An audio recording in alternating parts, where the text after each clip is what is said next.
how do you actually scale an agency fast? I mean, everyone on the internet always talks about, oh, how this guy did this, how this guy did that, which is what I'm about to do. But then they follow it up with saying, well, they just sent their outreach and hopped on calls and they made money. But what they don't tell you is the behind the scenes, the stuff that no one talks about, the stuff that no one's willing to share that actually makes these people successful. And so I'm about to share with you a story of one of my clients that I mentored earlier this year, one-on-one, Gio, who went from 0 to 8.2K in 11 days. Now, once again, I'm just another one of these fucking gurus claiming, oh, here's how you can scale agency fast. But instead of saying, well, he just sent his DMs, I'm going to tell you the mindset that he had toward this, because that's the most important thing. Because here's the deal. Gio, you, your friend, and everyone else in the SMMA space is doing the same things. Okay, we have the same resources out there. We're all using the same cold call scripts, cold calling the same prospects, yada, yada, yada. You get the deal. Yet some of us see extraordinary results like Gio went from 0 to 8.2K in 11 days. And then there's other people who have been doing this for over a year who still have nothing to show for it. And so then it's like, well, then what's the difference? Because I'm cold calling, so is he. And sure, he may be a little bit better at cold calling, but that isn't the real reason why. So I'm going to share with you why, because this is something that was brought up on one of my inner circle calls yesterday. And I shared this story of Gio, and one of the guys on the call just said, Stefan, what is the difference? Like, truly, what makes these guys scale so damn fast that I don't know? And that's what I'm going to break down. So, in the case with Gio, I'll be totally honest here and tell you everything. So beforehand, Gio had already worked with an agency, with a partner, and they had scaled it up, and they'd made a couple $1,000. Okay, they had done okay before, and so he had a bit of experience of just how the SMMA business ran. He had a bit of experience of how to run ads, right? Of how to deliver results. He had a bit of experience of how to sell, but that wasn't even the main thing. That wasn't like, even without those skills, you can still do this. But here's the thing that separated Gio from everybody else. It's the mindset. And what I mean by the mindset, it's the abundance mindset. Because here's the problem. So many of us get into business because we want to make money. Right? Like, that's the thing, is we are like, we want to make money. And so what we end up doing is we end up idolizing, we end up worshiping, we end up putting money on a pedestal and looking up at money as like, oh my goodness, I want this money. And so what happens is when you idolize something like this, you think that anyone that has money is on a pedestal and you worship them like they're a god, and people that don't, you don't care about. And so here's what happens. When you hop on a call with prospects, and when you're calling prospects, you assume the prospect has money because you want their money, right? Which is what you want in the first place. And so therefore, you have this weird power dynamic where you are less than the prospect because the prospect has money and you don't. And you worship money and you want their money, and therefore you idolize them. And what happens is when you idolize anything, or when you worship anything, or you put anything on a pedestal, your demeanor, your tonality, the way that your body even just moves is different. Okay, because when you worship money like this, you think of money as this grand thing that you don't have access to, and you have a scarcity mindset. And the thing is, people want to do business with people that they think can truly help them. Okay, I just spent over $3K on a mentor a couple weeks ago, and I paid him that because I thought he was going to get me the results. It's that simple. Like, it's just that simple. And the thing is, people will pay for the thing that solves their problem, for the thing that they want. And so here's the problem, is when you worship money, you come on the call and people can sense it. They can smell it. They can almost feel like, why is this guy trying to take my money? Have you ever been called by an Indian scammer before? They're like, beta, give me your money. Do not redeem the call. Like that kind of shit. You're like, you just know the guy wants your money, and therefore no matter what he says, you're hesitant. That's the same way that your prospects feel about you when you hop on the call and your tonality is a bit off. They can tell you're not very confident. They can tell you're not very convicted. They can tell that you really just want the money. And what happens is people start to doubt if you can actually get them the results, because now all they're thinking about is, does this guy just want to take my money? And that's why it's so stupid, but when you have a lot of money, it becomes easier to sell, because you can literally pull a friend of, dude, I don't need your money.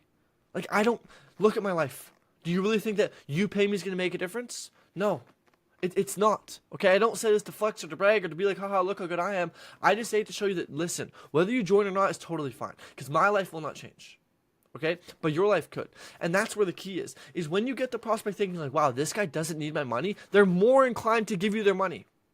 It's the same with girls, right? The more interest you show to a girl, the less she'll be interested in you. Now, this is for a different reason, which is called hypergamy, which is that women want to date up, they want to date someone better than them, and then men, as a byproduct, date down, okay? And so, different story, but still the same things apply, is that we always want the thing that's better, right? And so even in relationships, like I just said, when you show more interest, the girl becomes less interested in you. And it's the same way here. When you show that you really care, and I'm not saying they care about the prospects, you should care about the prospect, but you shouldn't care about making the sale. You should care about the prospect, but not about making the sale. And if caring about the prospect means that you should make the sale, then great, you should push for that, because you should be pushing to help the prospect. But you have to take the focus off of the end result, which is the sale. Because the more that you focus on that, the more people can start to pick up on that. And that's where the mindset starts to shift. Because everything, and I mean everything, goes down the gutter when someone can sense that you're just in it for the money. And that's where the mindset is so important. Now but then it brings another problem, which is, well, Stefan, I don't have any money, which is why I want the money. Okay? Because that's the thing I hear everyone say to me, Stefan, that's all well and fine if I have money in my account, but I don't have any money in my account. And so I need the money. One, I feel sorry for you. Truth be told, you should get a job to get some money in your account so you can just live. But let me bring up another side of this. Imagine if right now, I sent you $10,000. One time, no strings attached, $10,000 plopped into your bank account. Let me ask you a question. With $10,000, what would you actually do? Like, would you retire? Would you move away to Dubai and never come back? Would you go buy a private jet? Would you go buy a Lamborghini? Would you go buy a Rolex? Like, what would you actually do? Like, okay, fine. You may upgrade your setup. Okay? You may, like, buy a new shirt. You may, like, pay your Goa level bill and buy your mom something nice. But, like, outside of that, would you actually do anything with it? Or is it just going to sit in your account? Which one is it? Because I know for me, it's sitting in my fucking account. I'll invest it maybe. Okay? And so it brings up this question that, like, dude, your life is already the same. And this is the thing that I really noticed myself when I started to make money, is I thought, man, when I make money, shit's gonna be crazy, man. Like, I'm gonna be, like, doing all this crazy stuff. And, like, here's the thing I realized, is the coolest thing about money is it gives you freedom. It gives you freedom to do what you want. Last night, or yesterday, I cut my workday off early to go drive an hour to go meet up with the boys so we can go play Mario. Because why not? And the only reason I was able to do that is because I have money and I have freedom. But here's the thing I want to say, is that 2-3 years ago, before I was making any money, before I was an entrepreneur, before I had escaped the matrix and dropped out of university and quit my 9 to 5 and all of that fun stuff, I still was in this apartment.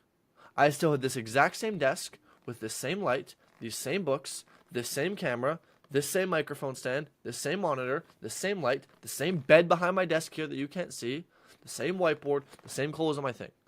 In the same place, driving the same car, same everything.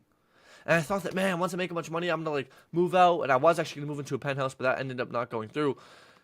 And I'm actually happy it didn't. Because I realized, like, you can make a bunch of money. You can go buy fancy cars and all that stuff. But, like, your life won't change. And if you think that all of a sudden making a bunch of money, your life is going to change, maybe if you're in a very, very bad situation, you're in a third world country, okay, I get that. Right? But for most of us in the current state in which we are, our life isn't going to dramatically flip on its head, 360, 180, backflip, flare, 540, and all of a sudden it's completely new life. Like, no. Most of you will just be doing the same thing, but just have a bit more money in your account, which as a byproduct means you have a bit more freedom to do the things you want to do when you want to do them. But on a fundamental level, your life kind of stays the same. Okay? And so the second you can realize that, wow, even if, and think about it, you don't even charge your clients $10K. Imagine what you charge your clients, $500,000. Whether your clients pay you or not, your life doesn't even change. Right? Your life actually doesn't change. And so that's the cool thing, is now you can start to have this abundance mindset of, like, man, whether this client pays me or not, I'm still going to do the same thing. I'm still going to have the same breakfast tomorrow. I'm still going to go to the gym. I'm still going to wake up and sleep in the same bed. I'm still going to live in the same house. Okay. I don't actually need this client's money. So let me see how I can help them. Let me see how I can serve them.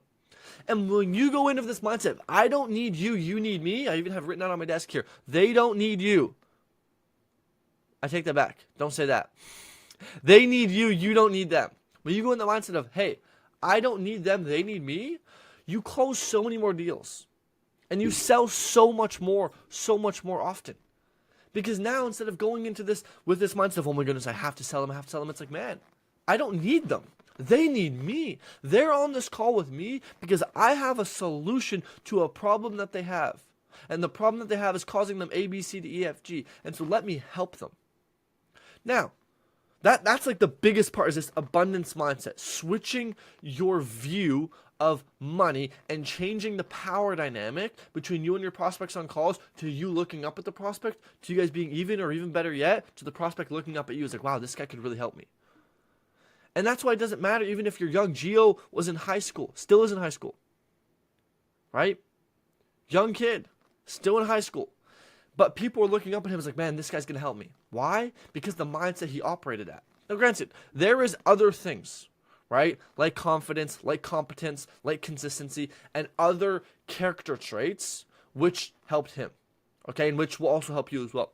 But the biggest one is this, because you could be confident, you could be convicted, you could be whatever, but if people jump on the call with you and they sense that you're a scammer and that you just want their money and that money means more to you than helping them, they won't buy. Doesn't matter how good your deal sounds, right? Think about scammers. Doesn't matter how good the offer is, you know that they just want the money and therefore you don't want to go through with it because you know there's other ulterior motives outside of just the thing. And it's the same with you on the call with prospects. And that's why it's so hard for you to scale. And then as a byproduct of this mindset, you even book less calls. And then the calls you hop on, since you book less calls because you're of this mindset, you book less calls, and therefore you have fewer calls, and therefore you have an even more scarcity mindset because you're like, fuck, I only have a couple calls. And therefore the calls that you do have, you're like, I have to close, I have to close, I have to close, I have to close. Right? One of the guys inside my inner circle right now, Hennick, went from like 1K for a while to like 5K in the last month. And the biggest difference I talked to him was he just stopped giving a fuck on the sales calls. He would just hop on the sales calls not giving a flying fuck. Whether the person said yes or no, he's like, all right, fine, doesn't matter. He's like, I don't need you. I don't need more clients. I'm fine. Right? And what happened is when people saw like that he didn't really give a fuck, and they saw that he was actually, doing shit and had clients, they're like, damn, I want to be with this guy. And he started closing more. The less he cared, the more he closed. One of my other clients, Chris, went from zero to 10K in 2.5 weeks. Same thing, right? When I reviewed his sales process, when we went through that together, the thing that was most evident is that he didn't give a fuck on the calls. He genuinely, it's like he didn't give a shit. He was there. It was crazy. And what happens is when you're detached from the sale, when you're detached from the outcome, you can ask the right questions, and you can make the right decisions. And as a byproduct, you make more sales because the prospect doesn't feel like you're trying to push them to do something they don't want to do. They feel like you're truly helping them do the thing that they want to do in the first place because you're detached from the sale. You're detached from the outcome of what happens at the end of that call. And when people feel that, they're like, oh, this guy's actually just trying to help. And they take you more seriously. And they also value you more. So, right? That's, there's other things I could mention. There's other things I could tie in here and say that are important and whatnot, but I think on a fundamental level, those things are the things that matter most. And if you can adopt those characteristics and those mindsets, right, and those traits we just talked about, you will scale so much faster than before. Maybe you'll be one of my newest case studies, right? And maybe you'll be my next YouTube video. How this guy went from 0 to 10K in 3 weeks while being in school. Whoa. Okay, so that is that. I've got nothing else to say, so I'm going to let you go on your way, but go apply this. Okay, learning is defined as a change in action based on exposure to new information. So if you do not change your actions, you didn't learn anything. So make sure you apply something from this video, therefore you actually learned. Catch you in the next one. If you like this, go watch some more of my YouTube content or join my free community. Or you can pay me and I'll mentor you one-on-one. We can scale together like this. Sound fair? I don't know, click a few buttons down below. Anyways, adios. Peace.